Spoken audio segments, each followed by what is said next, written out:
네, 2020년 10월 28일 이정훈입니다. 오늘은 좀 저로 개인적으로서는 조금 하기 힘든 이야기를 좀 드리겠습니다. 문재인 연세대 명예교수 주장을 논박하는 주장을 하겠습니다. 한국을 핀란드로 만들겠다고가 제목입니다. 사실상에. 지금 한국 문재인 정부의 외교는 연정이 움직인다고 봅니다. 연정이 뭐냐면 연세대학교 정외과 출신이라는 얘기입니다. 이명박 정부 때는 고정이 셌죠. 고려대학교 정치외교학과 출신이 셌었죠. 뭐 아시는 분들은 다 알 겁니다. 요즘 서정이 어디 갔느냐 그런 얘기 됩니다. 서울대 정치학과 출신들은 어디 갔느냐. 아시는 분은 아시겠지만 저도 연대 출신이라서 조금은 부담스러운 주제인데 어쨌든 기자로서 제가 보는 객관적인 문제를 말씀드리겠습니다. 문재인 정부의 외교정책은 제가 보기에는 문정인 연세대학교 출신 교수를 하셨던 문정인 교수 주장을 따라간다. 저희 발견인데 그 관점에서 하나하나 설명을 드리겠습니다. 왜 그렇게 됐느냐. 이 문재인 정부에는 주사파 출신이 굉장히 많습니다. 버글버글합니다. 이인영 장관, 통일부 장관, 그전에 임종석 비서실장 등등.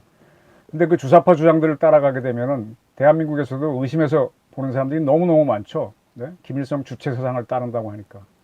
그러니까 문 대통령도 그게 부담이 됐는지 어차피 이분이 정권은 주사파 세력하고 연합정권이잖아요. 주사파 민노총 뭐 이런들과 다 MOU 같은 걸 맺고 지원을 받아서 추진했기 때문에 이 세력을 포함시키지 않을 수가 없죠. 근데 그 주장을 따라가려니까 좀 불편하잖아요. 옛날에 DJ가 보수 세력인 JP하고 DJP 하나를 만들었듯이 문재인 정권은 주사파 정권 또는 뭐 민노총 이런 세력들하고 다 이렇게 MOU를 맺고 했으니까 그 판은 못 깹니다.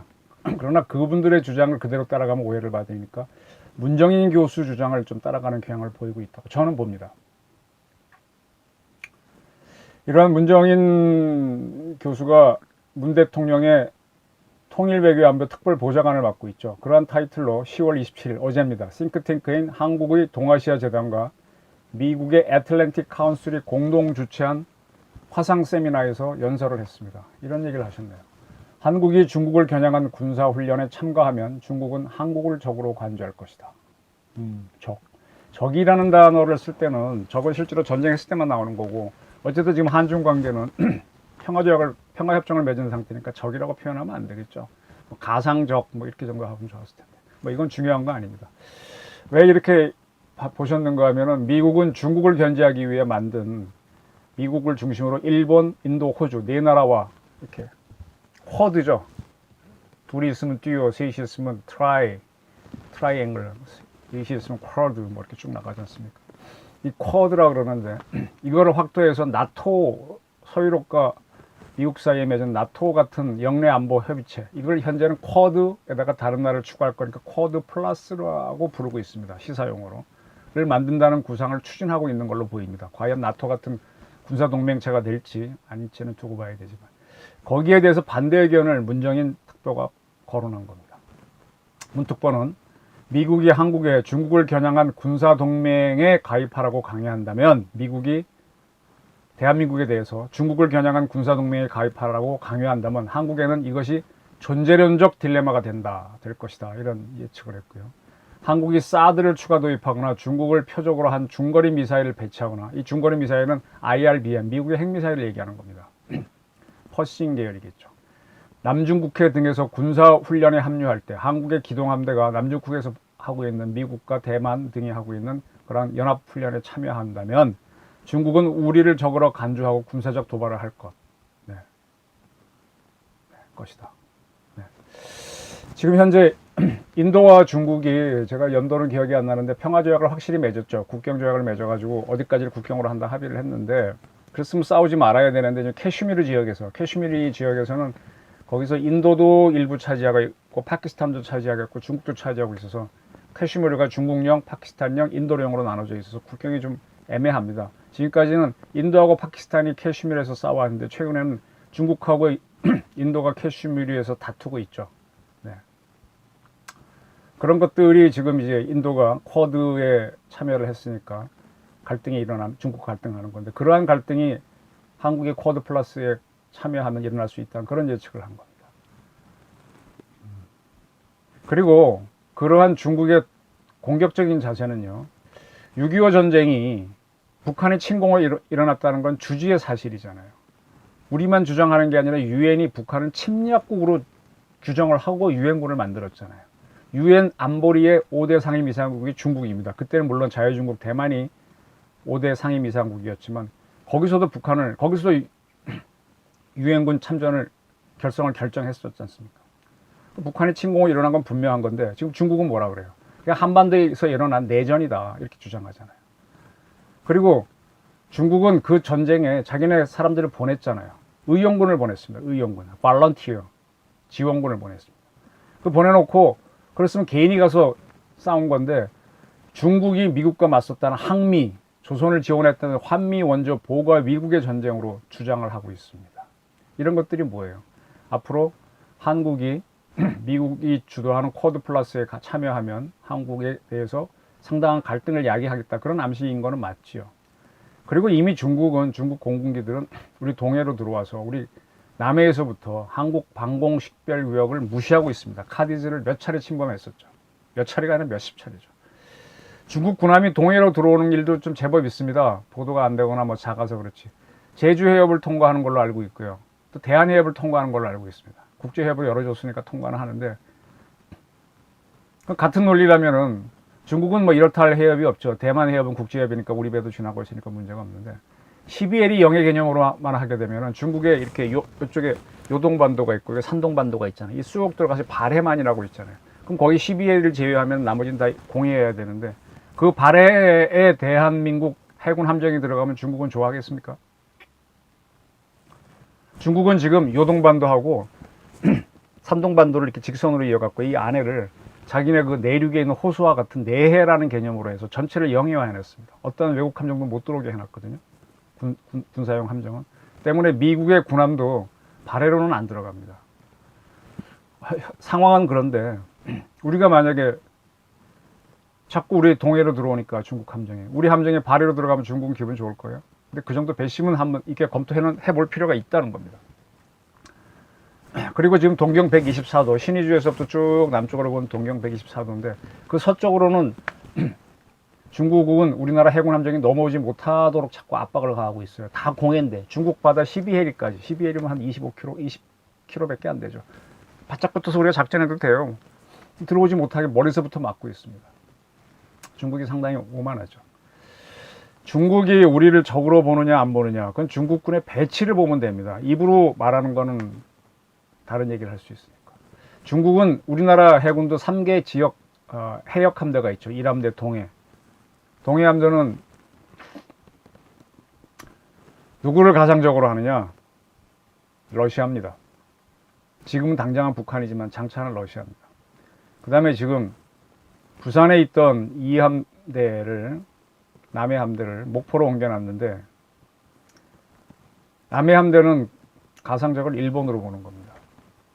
그 다음에 평택에 서해 함대 3함대가 있는데 2함대가 있죠. 2함대 동서남해니까 남해가 3함대고 중국을 우리도 가상적으로 보는 겁니다. 우리도 이렇게 배치를 했습니다. 사실 중국도 1, 2, 3함대가 있는데 1함대는 북해함대라고 합니다. 그들은 제일 북쪽에 있어서 북해함대. 지금 산동반도 부근에 청도, 칭다오에 있는데 모항이 기지가. 거기 북해함대는 북한을 포함한 대한민국을 가상적으로 한 함대입니다. 여기에는 특이하게 중국 입장에서는 가장 이렇게 내륙 쪽에 발해만에 가깝게 있기 때문에 가장 중요한 무기인 전략 원자력 잠수함을 여기다 배치해놨습니다. 그 다음에 양자강 하류의 상해 남쪽에 영파, 닝보라고 발음하는 데가 있는데 거기에 중국은 동해 함대를 설치했거든요. 동해 함대가 작전 계획을 짜는 상대는 가상적은 일본입니다. 그리고 이걸 뭐 딤강이라고 있기도 하는데 우리 발음은 그런데 복건성 쪽이죠. 거기에 남해 함대가 있습니다. 그거는 일단은 작전 계획을 대만을 중심으로 짭니다. 대대만 작전을 짜고 그 다음에 지금 많이 시끄러운 남중국해 문제, 동남아 국가들 또 상대하는 그런 개념입니다. 그래서 현재는 남해 함대에서 이제 해군 작전이 많기에 야오링함 같은 항공모함은 남해 함대에 배치하고 있습니다. 그리고 중국은 장차 대한민국은 현재 기동 전단을 갖고 있는데 기동 함대를 만들고 싶어 하죠. 일본은 기동 함대를 갖고 있죠. 기동 함대를 갖고 있죠.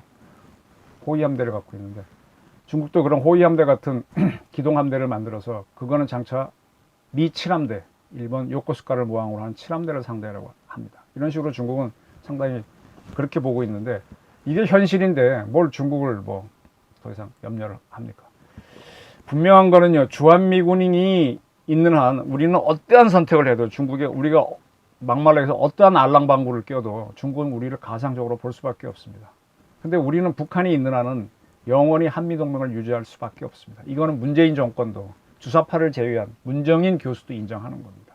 그리고 통일이 되고 나더라도 주변에 워낙 강국, 중국과 일본, 러시아가 있기 때문에 한미동맹을 유지를 원합니다. 이건 문재인 교수도 원하는 겁니다. 근데 한미동맹에 유지하는 한, 주한미군이 더군다나 있는 한 중국은 무조건 우리를 가상적으로 여길 수밖에 없습니다. 이걸 보셔야 됩니다.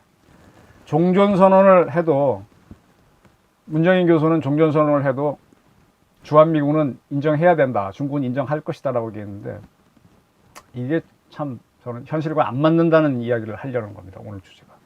중국은 종전선언을 하더라도 종전선언을 남북이 하더라도 우린 주한미군 주둔시킬 거 아닙니까? 그러면 중국은 우리 적으로 밖에 볼 수밖에 없어요. 근데 자꾸 이분은 우리를 핀란드화 하려고 하는 게 보여요. 핀란드화, 핀란다이제이션. 조금 이따 설명드리겠습니다. 그러면서 이분이 무슨 말씀을 하셨는가 하면 이 경우 중국은 한국에 동풍이죠. 동쪽 바람, 동풍 미사일을 겨냥하고 카디즈는 물론 서해에서 군사적 도발을 할 수 있다. 우리가 어떻게 대항할 수 있겠나? 미국이 우리를 보호할 수 있겠나? 주한미군이 이때매요. 참 이게 좀 답답한 얘기인데 솔직한 얘기를 하겠습니다. 지금 한국이 2020년 올해죠. 문재인 대통령이 매우 좋아했다는 보도도 있었습니다. 우리가 사거리 800km에 무게 2톤의 고폭약을 단 현무4 미사일을 시험 발사에 성공했습니다. 800km 날아갑니다. 800km면 우리가 쏘면 여기서 베이직을 때릴 수 있다는 얘기입니다. 우리가 800km 사거리 미사일을 갖고 있다고 하는 순간에 북한이 기분 나빠하는 게 아니라 중국이 기분 나빠합니다. 근데 이 문재인 정부에서 김현정 씨인가요?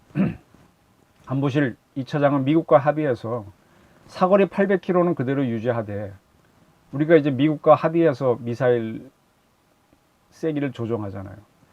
근데 김 차장이 가갖고 탄두 중량은 무제한으로 해도 좋다는 허가를 받았습니다. 그러니까 10톤, 100톤짜리도 만들 수 있습니다. 100톤짜리를 달고 800km만 날아가면 됩니다. 이런 100톤짜리 경우에 무게를 10톤으로 죽이면 이건 10,000km 날아갈 수도 있는 거죠. 사실상 ICBM 만들라고 해준 거죠. 그 핵무기만 올리지 말고. 이런 합의를 했다 그러면 중국이 우리를 좋아하겠어요? 못하는 겁니다. 우리가 이런 짓을 해놓고 중국하고 잘 지내겠다고 문정인 선생이 얘기하면 이건 거짓말이 되는 거죠.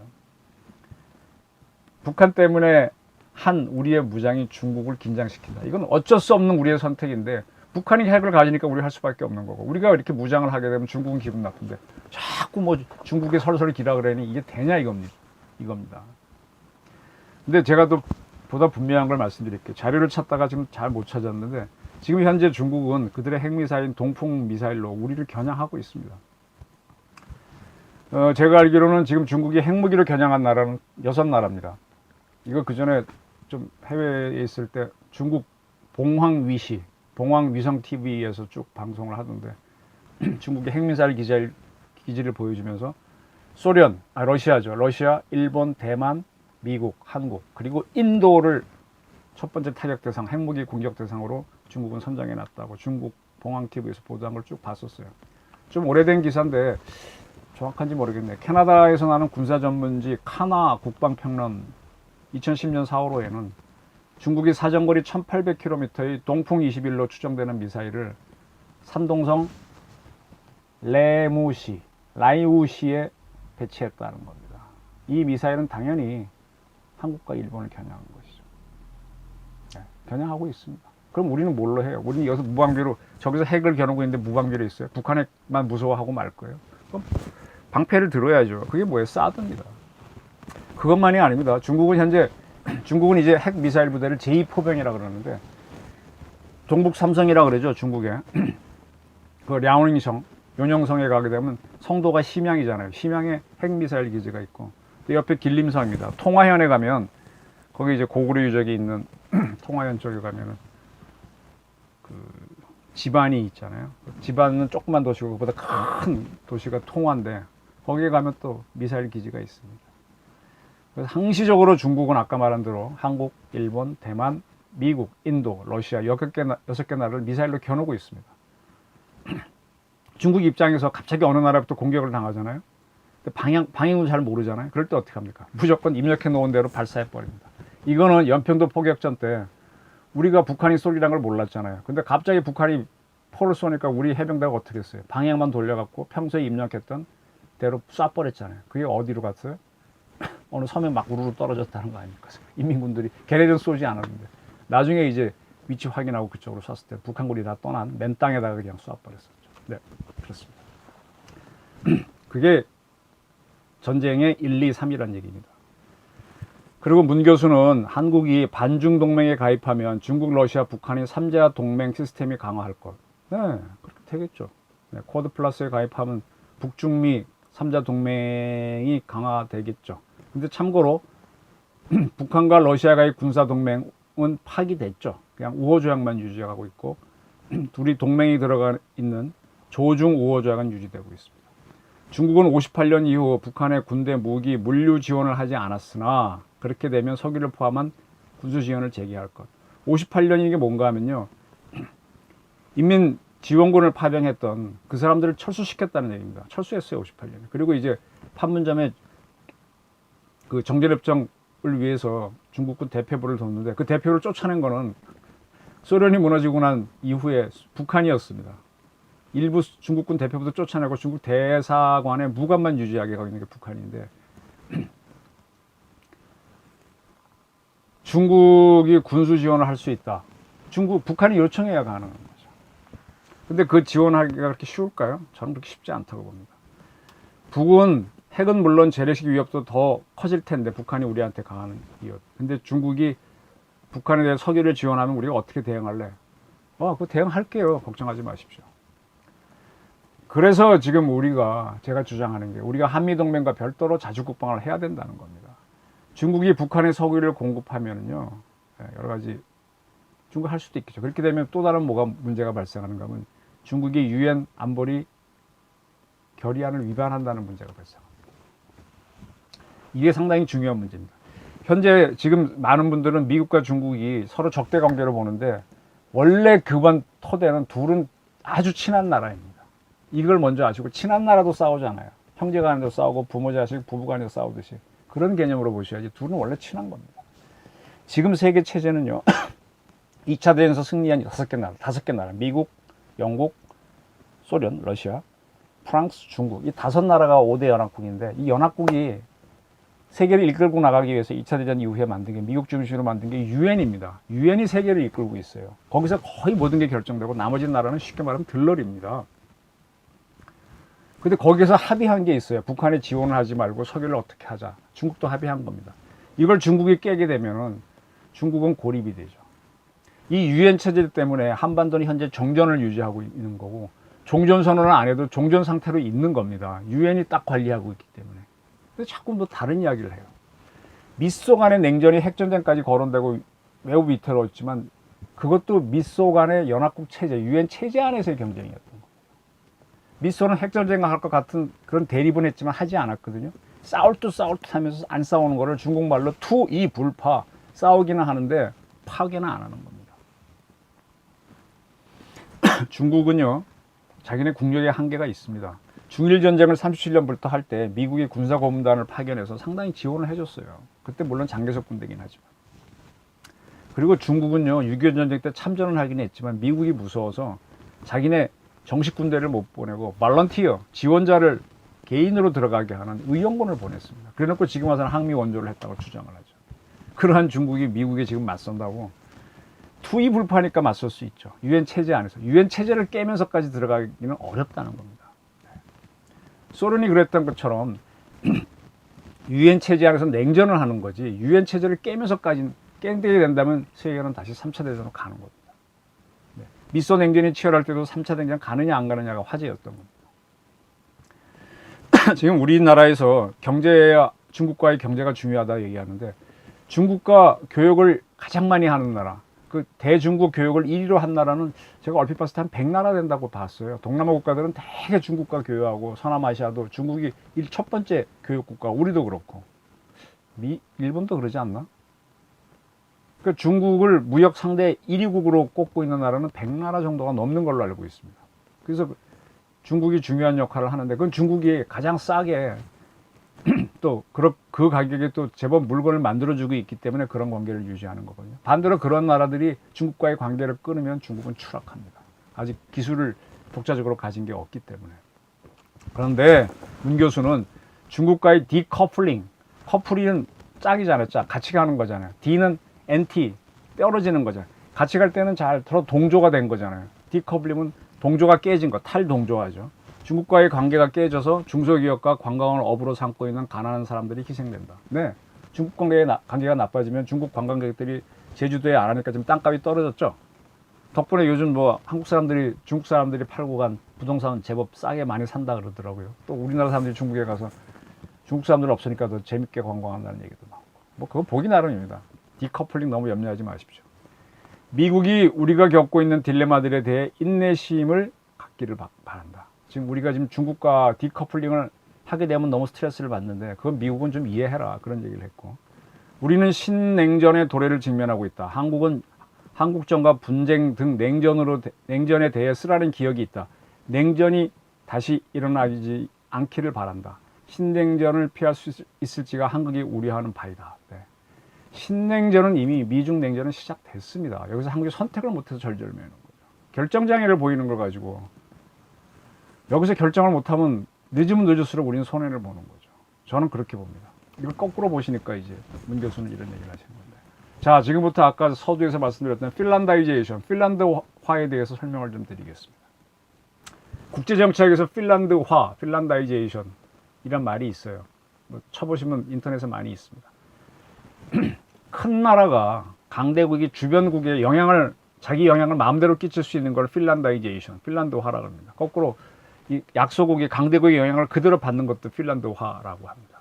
이게 어디서 나온 말인가 하면은 1960년대, 70년대 서독에서 일어난 정치적 논쟁 중에 핀란드화란 말이 나왔습니다. 상당히 이거는 조롱까지 아니라 경멸하는 뜻이 담겨 있습니다.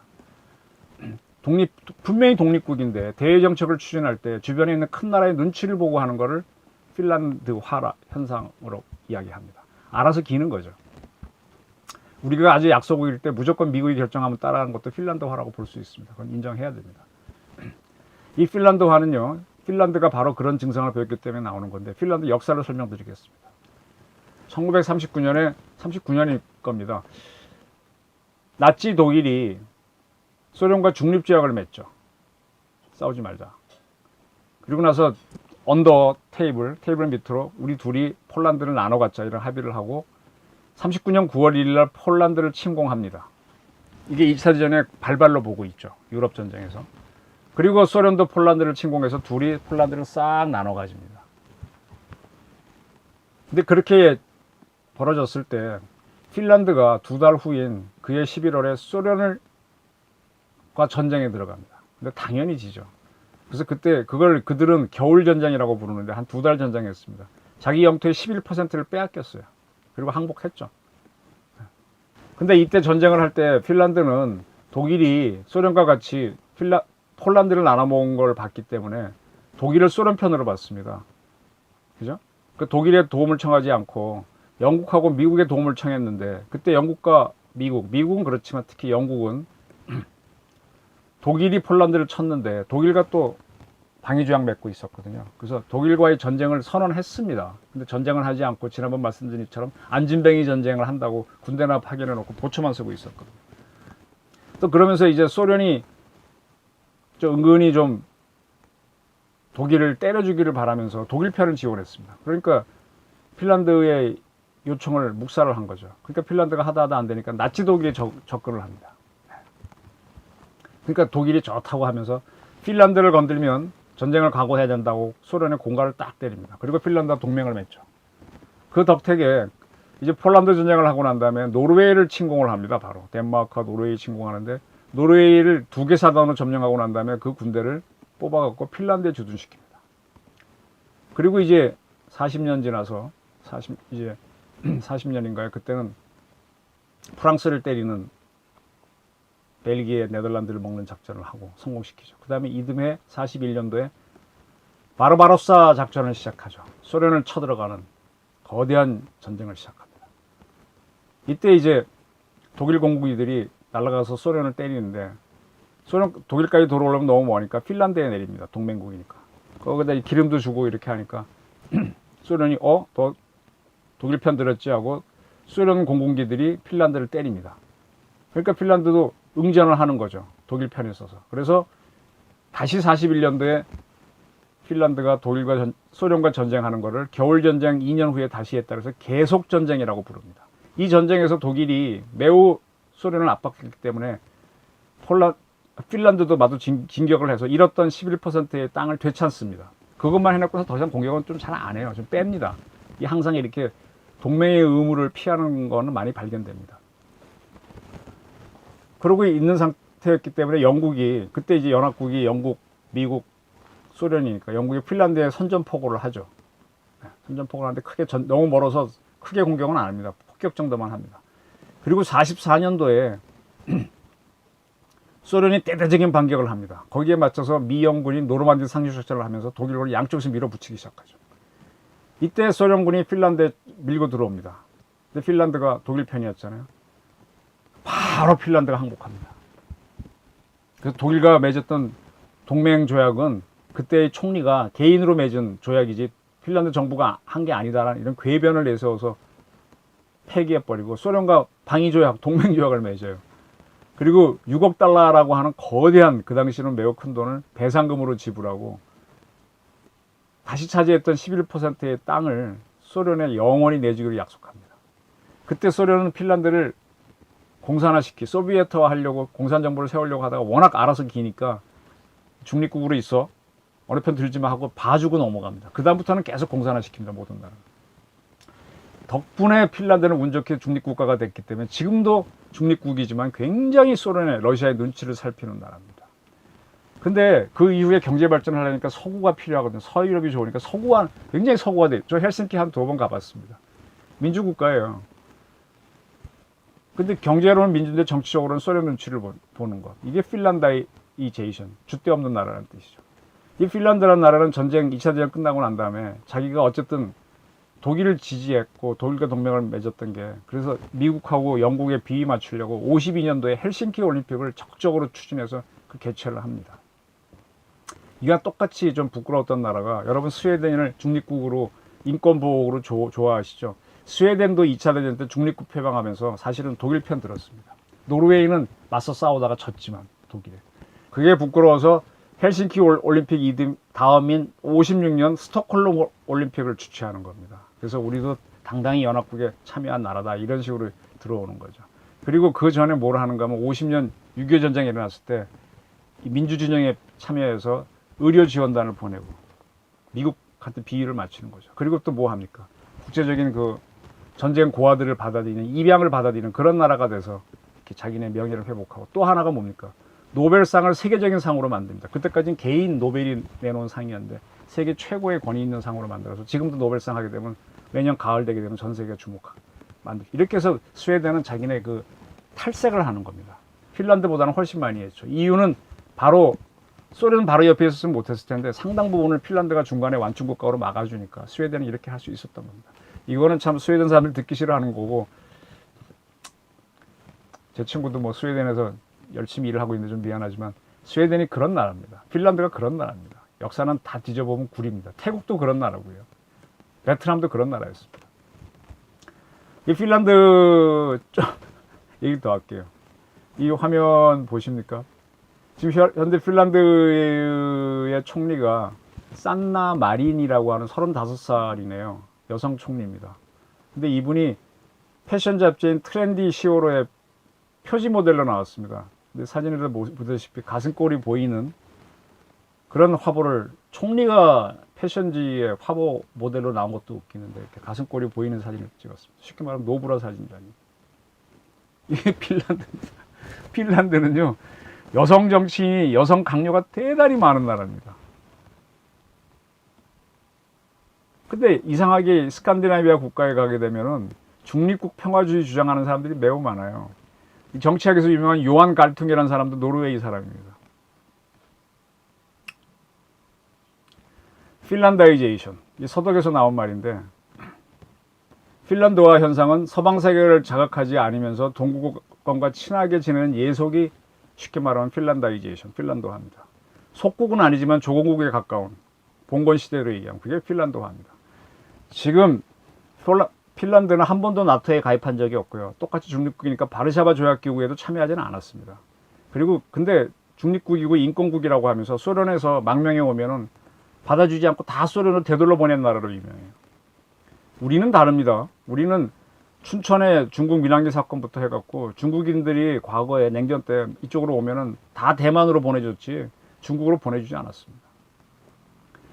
그 핀란드화가 이게 상당히 우려했기 때문에 돈은 미국 돈을 빨아 미국이나 서방 돈 받아가지고 경제 성장하면서 정치적으로 중국 러시아 눈치 보는 건데 냉전 시대 때 미국은 다른 나라들도 핀란드처럼 되지 않을까 걱정을 했거든요. 특히 우려했던 나라가 일본입니다. 에코노믹 애니멀, 경제 동물이라서 굉장히 소련을 무서워했기 때문에. 근데 지금 딱 지내놓고 보니까 문재인 대통령이 이끄는 대한민국이 중국을 상대로 바로 그런 조짐을 보이고 있어요. 그래서 코리아나제이션, 대한민국화라는 말이 나오고 있습니다. 아직은 농담입니다. 국제정치학 용어는 안 됐습니다. 조선의 역사를, 우리의 역사를 제가 간단하게 설명드릴게요. 아마 이거 학교에서는 잘 안 가르치는데 그냥 국제정치로 보면 이렇게 냉엄하게 나옵니다. 1936년 인조가 병자호란에 항복하잖아요. 삼전도에서 머리 9번 받고 3고 9 고두배 하면서 청을 종주국으로 받아들이잖아요. 명을 버리고. 그로부터 조선은 오로지 청한테 조공국으로 갑니다. 청하고만 외교를 하고 나머지 상대를 안 하죠. 그 병자호란에 패배했지만 항복을 주도한 게 누굽니까? 노론이잖아요. 노론 세상이 돼가지고 노론이 나라를 망하게 했는데 이자들이 그대로 권력을 잡으면서 조선을 거덜내지 않습니까? 제가 아주 싫어하는 노론. 그때 청하고 외교를 하니까 해금 정책을 해서 다른 나라하고는 거의 교역을 안 하고. 네. 흥선군에 대해서도 우리가 좀 제대로 가르치지 않는 면이 있는데 흥선대원군은 병자호란 이후에 계속되어 온 쇄국 정책, 해금 정책을 더 강화한 사람으로 보면 제일 쉽습니다. 쇄국 정책 아시죠? 근데 그러한 흥선대원군이 1873년에 고종이 이제 처음엔 어렸잖아요. 근데 성인이 됐으니까 직접 내가 정치를 하겠다. 친정을 선언하니까 섭정을 그만두고 은퇴를 하지 않습니까? 그러면서 이제 민씨 세력들이 이제 권력을 잡았다라고 되어 있는데 그 2년 후에 일본이 운양으로가 하는 배를 강화도 부근에 보내서 이렇게 측량을 하니까 우리 군대가 포를 쏘죠, 조선군이. 그래갖고 둘이 포를 쏘다가 우리가 깨갱하고 칩니다. 그러면서 일본이 이제 그 이듬해에 강화도 조약을 맺자라고 해서 조선하고 정식으로 강화도 조약입니다. 조약 맺고 우리랑 계약을 하는데 강제 계약을 하는 그런 조약을 맺습니다. 이때부터 사실 청나라는 우리를 조공국으로 뒀고 나서 크게 막판엔 지들이 정신이 없으니까 관리를 못했는데 일본이 들어와서 우리를 이제 서서히 휘어잡아가는 거죠. 그래서 이제 우리나라 군대가 일본식으로 어떤 별기군이라고 해서 신식 군대를 만듭니다. 민씨 정권들이 굉장히 일본화를 추구했었어요. 이거 잘 모르는 국민들이 많은데. 그러다 보니까 원래 조선 군대들이 봉급도 제대로 못 받고 차별 대우받으니까 6년이 지난 1882년 7월 달에 일종의 봉기를 일으킵니다. 군사 쿠데타를 일으키죠. 그래서 민씨 세력을 막 죽이고 일본 사람들을 죽이고 별기군 가르치던 일본 장교를 죽이고 일본 공사관 습격하고 쿠데타를 일으키죠. 그리고 대원군을 앞세웁니다. 민비는 여주로 도망가죠. 그래서 정권을 잡죠. 잡았는데 그때 민씨 세력들이 도망가가지고 일본이 못 막아주니까 일본도 다 깨졌으니까 청나라의 도움을 요청합니다. 이게 문제입니다. 이게. 그러니까 청이 우리 요청했어? 하고 우르르 달려 들어와서 이모군란 세력을 제압하고 흥선대원군을 체포해서 청나라로 끌고 가버립니다. 끝난 거죠. 진압이 된 거죠. 쿠데타가. 그리고 나서 그해 8월 달에 바로 이모군란 다음 달이 되는 거죠. 우리를 상대로 조선과 청나라 간에 조청 상민 장사하는 사람 수륙 무역 장정 땅으로도 하고 육지로도 하고 배 타고 하니까 수륙 무역 장정을 맺어서 처음으로 조선하고 청나라가 근대적 외교를 맺는다는 조약을 맺습니다. 여기에서 청나라가 요구한 거는요. 조청 상민 수륙 무역 조약이 아니라 장정입니다. 장정은요 청나라 입장에서는 조공국하고 맺는 낮은 단계 나라 맺는 거고, 동등한 나라는 조약입니다. 걔네들이 그 아편 전쟁에 패해서 영국과 맺은 조약은 남경 조약이에요. 근데 자기네 속국이나 조국하고 맺을 때는 장령을 맺습니다. 근데 우리가 이걸 받아들입니다. 그러면서 다시 조선을 조공국으로 만든 청나라는 원세계라고 하는 25짜리, 뭐 제 입장에서는 핏덩어리라고 표현하고 싶은데, 그 젊은 사람을 보내갖고 조선을 감독하는 감국 대신이라는 타이틀을 갖고 완전히 여기서 총독 같은 역할을 하게 되죠. 다시 식민지가 된 거죠. 고종이 아주 쩔쩔맵니다. 고종 앞에까지 가마 타고 들어가고, 뭐 고종이 오히려 인사를 하죠. 이때 조선의 세도 지방 사람들은 서로 딸을 원세계한테 바치지 못해서 난리였고요. 참고로 한 집안이 딸을 바친 데 성공했습니다. 그래서 원세계의 세 번째 부인은 조선 여인이고요. 그 여인이 낳은 아들이 현재 미국에서 살다가 뭐 몇 해 전인가 뭐 보도가 나온 적이 있는데 지금 나이가 많을 겁니다. 돌아가셨는지 모르겠네요. 네. 굉장히 이렇게 히스테리컬했다는 기록이 남아있죠. 그 부인. 좋습니다.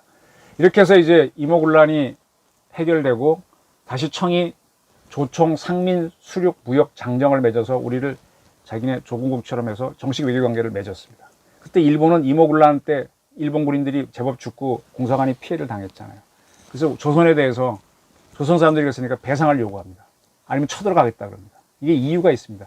자국 국민이 외국에서 피해 당하는데 거기에 대한 배상을 안 해주면은 일본도 주권 국가니까 주권이 국민한테 있으니까 국민이 희생됐으니까 그걸 우리처럼 우리 해수부 공무원이 죽었는데 넘어가는 문재인 정권처럼 하는 게 아니라 쳐들어가서 강제로 뭘 뺏어옵니다. 돈을 뺏어오거나 뭘 합니다. 그 배상을 요구하니까 조선이 자신이 없으니까 배상해주겠다고 하면서 재물포 조약을 그 해에 맺습니다. 그리고 배상을 다 돈을 줘요. 그래서 다시 평화관계로 돌아갑니다.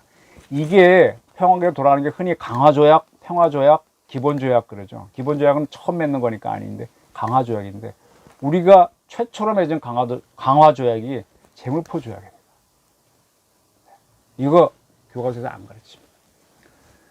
그리고 이제 다시 일본하고 국교를 맺었죠. 맺고 난 다음에 일본이 다시 청에 넘어간 조선 너무 억울하고 하니까 2년 뒤에 김옥군 세력한테 이렇게 부추기고 돈을 지원해서 김옥군 세력이 갑신년에 쿠데타를 일으킵니다. 군대 없이. 갑신정변이죠. 3일 천하로 실패하잖아요. 그리고 김옥군은 도주합니다. 그래서 일본이 굉장히 김옥군을 보호해 주죠. 근데 고종은 나를 제거하려고 했다서 김옥군을 원수로 여깁니다. 그래서 10년 뒤인 1894년 3월 달에 상해에서 홍종호가 아주 처절하게 김옥군을 죽이죠. 네, 척살을 합니다. 그렇게 되는 겁니다. 이런 갑신정변이 일어났을 때, 1894년에 일어났을 때, 그때 일본 공사관도 공격을 당합니다. 일본 사람들이 갑신정변 일으키겠다 그래서 고종 세력들이겠죠. 보수파들이 일본 공사관을 특격하니까 일본이 또 배상을 요구합니다. 배상 요구 안 들어주면 쳐들어오겠다 이렇게 하니까 또 겁이 나서 강화조약을 또 맺습니다. 배상을 다 해주고. 그게 한성조약입니다. 우리는 일본한테 2번이나 배상을 하고 강화조약을 맺은 경험이 있습니다. 이 정부가 북한하고 강화조약 맺고 싶어서 지금 절절 매죠. 아직 간절하죠. 근데 일본하고 2번이나 맺었다는 걸 잘 몰라요. 이 국가는 아까 말한 대로 국민인 주권자를 무조건 보호해야 됩니다. 일본은 참고로 1870년대 초인가 중국 사람들이 오키나와 사람들이 배가 흘러서 대만으로 갔는데 대만에서 죽여버렸어요.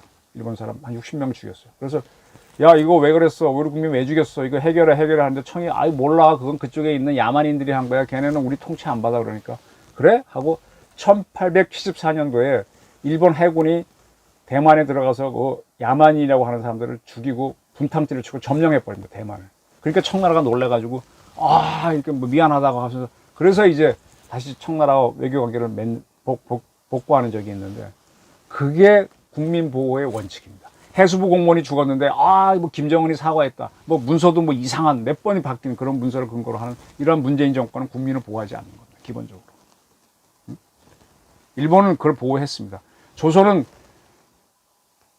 일본의 요구에 굴복해서 재물포 조약하고 강화조약 2번의 강화조약을 맺은 거죠. 그리고 이제 10년이 지난 1894년에 1월 달에 동학 농민들이 일어납니다. 너무 고종의 정권이 무능하고 못 살게 하니까 내부에서 이제 반란이 일어난 거예요.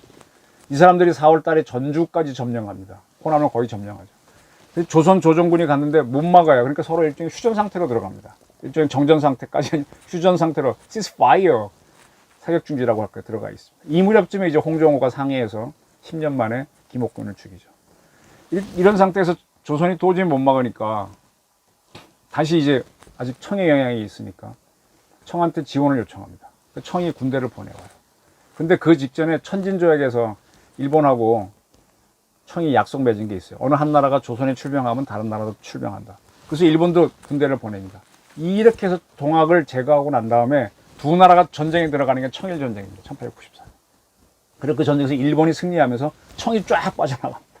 다시 조선은 일본의 영향이 몇 년 만입니까? 임오군란부터 치면은 12년 만에.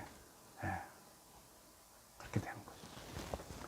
그러고 나서 이제, 그 다음에 이것도 우리가 안 가르치는 건데, 이제 다시 조선이 청에 조공고로 들어간 걸 막기 위해서 우리가 참 진짜 부끄러운 얘기인데 1897년 3년이 지난 다음에 너희 스스로 제국이 되라. 왕국으로 있지 말고. 그래서 고종이 원구단에 가서 이 사진 보입니까? 여기서 우리는 제국이다 하는 대한제국 황제에 취임합니다. 황제 취임식 주변에는 일본 환병들이 지켜줬어요.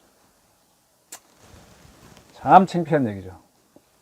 그리고 조선은 이제 고종이 하다 안 되니까 러시아에 붙으려는 노력을 몇 번 하다 실패하면서 이제 일본에 질질 끌려가서 1905년에 외교권을 포기하는 을사조약을 맺고 1910년에는 순종이 일본에게 합병하겠다라고 하는 합방조약을 맺으면서, 그때 일본은 우리 상대를 항상 조약이라는 단어를 써줬어요. 중국은 우리 상대할 때 장정이라는 걸 썼죠. 그렇게 해서 우리가 국제정치에서 참여하게 되면서 강화도 조약 이후 어쩌고 저쩌고 한 30년 지난 사이에 이렇게 실패함으로 해서 국가가 없어졌던 거예요. 지금 한중 우리가 외교를 지금 하고 있는데 이 근거가요, 1884년 조선과 청나라가 맺은 상민 수력 무역 장전을 근거로 한다는 걸 아십니까? 불평등 조약이죠, 분명히 장정은. 장정을 근거로 그때 외교관계를 맺었기 때문에 따로 한중 간에 중국하고 어떤 기본 조약 안 맺고 그냥 들어온 겁니다. 6.25 전쟁 중국이 참전한 것도 문제 안 삼고 그냥 들어온 거예요. 불평등 조약 그렇게 싫어하는 우리나라 정부가 말입니다. 전 참 이게 못마땅해요. 일본은 식민지 끝낸 다음에 한일 기본조약 맺었잖아요, 박정희가. 거기에 대해서 제일 문제 제기한 게 누굽니까? 문재인 정권. 누굽니까? 윤미향, 이런 사람들이잖아요. 근데 우리는 중국하고 관계는 수륙 상민 무역 장정이라고 하는 아주 불편한 이름을 근거로 지금까지 왔는데도 아무 문제를 제기 안 하는 게 누굽니까? 문재인 정권. 참 난 이건 이 사람들 이 의식이 역사 공부를 너무 안 돼 있어요. 자, 문정인 교수 말로 다 돌아갑니다. 종전선언은 비핵화의 입구이자 한반도 평화 프로세스를 촉진하게 될 것이다. 종전선언을 채택하더라도 주한미군이 주둔에는 변화가 없을 것이다. 이건 본인의 해석이죠. 주한미군 주둔이 한미동맹의 문제이기 때문에 북한이 간섭할 공간이 없다는 설명인 것 같은데, 글쎄. 일본이 식민지가 되면 조선은 청일전쟁 이후에 다시 일본에 들어갔잖아요. 평화로워졌겠죠. 근데 청나라의 조공국이 되었을 때 조선은 전쟁을 수반하는 국제정치를 한 적이 없어요. 그죠? 근데 이 청나라에서 일본으로 패권이 이동하는 시기에 잘못했기 때문에 이렇게 얻어 터진 겁니다. 근데 지금 우리가 중국의 영향권으로 들어가겠다라는 게 이제 문 교수님 의견인 것 같은데, 그렇게 되면 미중 패권 교책인데 이때 국제정치가 되면서 전쟁이 일어나는 거죠. 무슨 종전선언이 필요해요. 전쟁 준비를 해야지 오히려. 저는 다시 청일전쟁을 유발하는 그런 걸로 들립니다. 우리가 성급하게 중국에 들어가자라고 하는 거는 미국도 쉽게 놔주지 않을 거고 중국은 옳다구나 하고 들어올 테니까. 문 교수는요, 종전선언 채택이 북미관계 개선으로 이끌고 우리 모두를 위해 훨씬 더 좋은 결과를 생산할 수 있을지 누가 알겠느냐. 종전선언 지지하는 발언을 했고, 만약 북한이 이를 고집한다면 종전선언이 채택되지 않을지도 모른다. 이건 뭐 북한이 싫다 그러면 못한다 그런 얘기한 건데, 자, 종전선언을 이렇게 보면 제일 쉽습니다. 동학운동이 일어났을 때 전주까지 차지하고 난 다음에 조선 조정군하고 동학군이 일종의 휴전에 들어갔죠. 근데 그 휴전이 지켜졌나요? 종전선언인데 안 지켜졌잖아요. 지금 53년 정전체제도 일종의 종전선언입니다. 근데 지금까지 지켜지고 있는데 이것이 불안해서 종전선언을 또 한다가 하는 게 이게 말이 됩니까? 또 이게 지켜진다고 누가 현재 6.25 정전체제도 못 믿겠다고 하는데 종전선언 지켜진다고 어떻게 단언을 하십니까? 기본적으로 대한민국의 평화는 자주국방으로 하는 겁니다. 이걸 아셔야죠. 그 다음에 한국에는 우리는 인구도 적고 경제력이 약하니까 우리 혼자 못하고 동맹으로 이제 국방을 강화하는데, 동맹이 가장 좋은 동맹에는 몇 가지 원칙이 있습니다. 동맹은 가장 강한 나라랑 맺어야 우리한테 유리합니다. 근데 가장 강한 나라랑 맺으면 그 나라에 합병될 수가 있어요. 원나라가 세계를 지배할 때 원나라한테 붙으면 원의 일부가 돼버리죠. 그래서 합병을 할 때는 가장 멀리 있는 강대국과 맺는 게 유리합니다. 가장 멀리 있는. 근데 가장 멀리 있는 강대국은 또 우리한테 도와주러 올 때 교통에 제한이 있죠. 그런 문제가 있어요. 중국은 현재 세계 최강국도 아니지만 우리랑 바로 붙어 있어서 그 나라와 동맹을 맺으면 중국에 흡수될 수가 있습니다. 응? 또 일본도 바로 우리 옆에 있기 때문에 우리를 합병한 역사가 있잖아요. 또 청나라도 명나라도 우리를 사실상 속국으로 둔, 조공으로 둔 역사가 있잖아요. 근데 미국은 바다를 사이에 두고 있으니까 우리를 바로 지배하기 힘들어요. 근데 미국은 지금 엄청난 해군력과 교통수단이 발달했기 때문에 금방 달려올 수 있다는 장점도 있어요. 바다이기 때문에 그냥 통과합니다. 육줄이 있었으면 또 각국이 비행기 외에는 못 오는데 배로 바로 올 수 있잖아요. 가장 강하고. 그러니까 미국은 우리를 합병하기 어렵고 강한 강대국이고 바다를 사이에 두고 있으니까 우리가 동맹으로 삼기에 가장 좋은 나라는 얘기입니다. 지금 핀란드는요, 미국과 동맹을 맺고 싶어서 못 맺어요. 이미 러시아에 약속한 게 맞기 때문에. 근데 우리는 6.25라는 호된 전쟁을 치르고 이승만 대통령의 놀라운 외교술로 미국과 공수동맹을 맺었잖아요. 그때 미국과 공수동맹 맺은다면 우리가 유일하잖아요. 나토도 그렇게까지 못 가지 않습니까? 그래서 우린 핀란드로 안 된 겁니다. 중국에 붙어야 되는 나라인데. 그래서 우리는 동학군과 조선의 조정군과 이렇게 해서 대치했던 그 내부 분란, 그게 실패하면서 청일전쟁이 일어났잖아요. 그러면 지금 그렇다면 지금 남북도 지금 서로 이렇게 휴전 상태로 있는데 이걸 없애야죠. 이게 있는 한은 미중전쟁이 다시 일어날 수 있는 거예요. 청일전쟁 같은 게. 그럼 우리는 북한을 없애는 쪽으로 가야죠. 남북 통일을 해야지. 무슨 국가연합으로 가려고 그래요. 국가연합은 다시 분란이 시작인데. 그리고 우리는 미중 대립에서 승리하는 연합에 서야 됩니다. 양자택일의 순간에도 해야 되는 순간이 오게 되면 선택을 해야 되는데 선택을 하지 않고 왔다 갔다 하면 우리는 청일전쟁 때처럼 전쟁터가 돼버립니다. 중국의 국가 목표는요, 한국을 중립국으로 돌려놓는 겁니다. 핀란드를 만드는 겁니다. 중국은 유엔 체제의 일원이니까 한반도를 영원한 정전체제로 둬서 반은 중국, 반은 미국 영향권에 두는 것도 괜찮은데, 그런데 이왕이면 그 남쪽에 있는 대한민국을 중립국으로 하면 중국에 더 유리하잖아요. 그래서 계속 겁주는 겁니다. 근데 여기에 맞춰갖고 알아서 겨주고 핀란드화 되자고 하니까 저는, 그러니까 문 대통령은 이건 주사파 주장은 아니까 그걸 따라가려고 한다. 이게 진짜 문제라는 겁니다. 그 다음엔 주사파 단계로 갈 수가 있게 되는 거죠. 그래서 중국은 계속 한미동맹을 무시하고 있음을 알매도 주한미군 문제는 덜 거라면서 사드부터 자꾸 거론하는 겁니다. 이 문제는 간단해요. 우리는 주권국가니까요. 사드도 배치하면 돼요. 사드 배치하는 게 중국 핵도 막고 북한 핵도 막는 길입니다. 그리고 이 협의를 했던 남가표 씨는 중국과 삼불 합의한 적이 없다 그랬잖아요. 남가표 씨가 중국과 협의한 건 분명히 문제가 있습니다. 한번 제가 이 방송에 말씀드렸는데 그건 다음 기회에 있으면 말씀드리겠습니다. 북핵 문제에 대해서는 해결책을 내놓지도 않고 핀란다이제이션을 얘기하고 있으니까 이게 진짜 문제라는 겁니다. 문재인 교수님 주장에서. 그리고 우리 국민들 계속 겁장이로 공포를 줘갖고 따라오게 하는 겁니다. 그 좋은 핵을 뭐 위험하다 그래서 위험한 걸 갖고 있어야 상대도 겁을 내는 거 아니에요. 그러니까 우리는 다 무장해제 시켜갖고 핵도 없는 나라로 만들어서 잡아먹기 좋게 만드는 게 탈핵주의자 주장 아닙니까? 그런 비슷한 주장을 하는 거죠. 우리의 위상은요, 소련을 붕괴시킬 때 서독이 한 것처럼 해야 위상이 올라갑니다. 중국을 붕괴시켜서 중국을 여러 개 나라로 쪼개놓을 때, 민주국가로 만들 때, 앞장섰을 때 우리가 위상이 올라가는 겁니다. 소련을 붕괴시킬 때 바로 서독이 그런 역할을 했기 때문에 서독은 통일을 할 수 있었던 거거든요. 서독이 통일을 하고 소련을 붕괴시킬 때 서독에는요, 문재인 같은 사람이 아니라 콜이라고 하는 수상이 있었습니다. 총리가. 우리는 그게 없는 게 문제인 거죠.